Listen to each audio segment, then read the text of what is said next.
Hi, my name is Jonathan Fix, and I want to tell you about an experience, an unforgettable first impression that I made when I first went into a village in the Markham Valley. So, me and a fellow missionary, one of my friends, we went into the village of Bencheng. We had plans to go up to the village of Udruf and share about Bible translation and see if they were interested in starting that. Well, we got to the village of Bencheng and sat down and talked with the community leader and the church leader. And it was really hot. It was really hot. And so eventually, my friend says, "Hey, do you want to go and go wash in the river?" I was like, "Yes." And so before we left, the church leader, he gave us gave me a key to the house that I was going to be staying in. It was actually a really nice house. It was the pastor's house they had built to encourage the Lutheran church to send a pastor there. So I don't know if anyone else has even stayed there before, but it was really nice. So he gave me the key, and so I wanted to keep it safe, right? So I put it in my medicine bottle, okay, and screw that on. And so, yeah, David, let's go. And so we go and we get changed, okay, and we head to the river. And, well, guess what?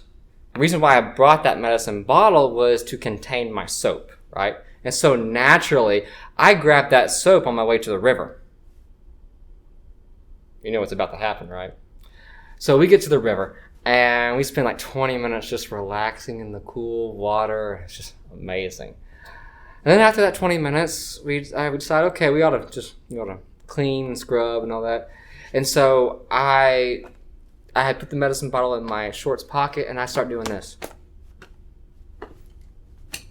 "Where is it?" And I say, "Dude, I've lost my soap, but also the keys." He said, "What?" "The keys were in the medicine bottle. I've lost the bottle." And he was like, "Are you serious?" Or like, "Oh no!" So we spend 10 minutes trying to look around for it and cannot find it at all. And so we dry off. We go back to the church leader and say, "So we just had a incident." And he's like, "What?" "We lost the key you just gave him." And he's like, "What?" "Yeah, we were washing and he had his bottle and he lost it. Went down the river and we asked him, 'Do you have a spare key?' And he's like, 'Yeah, I gave it to you. I gave you both keys.'" And we're like, "Oh."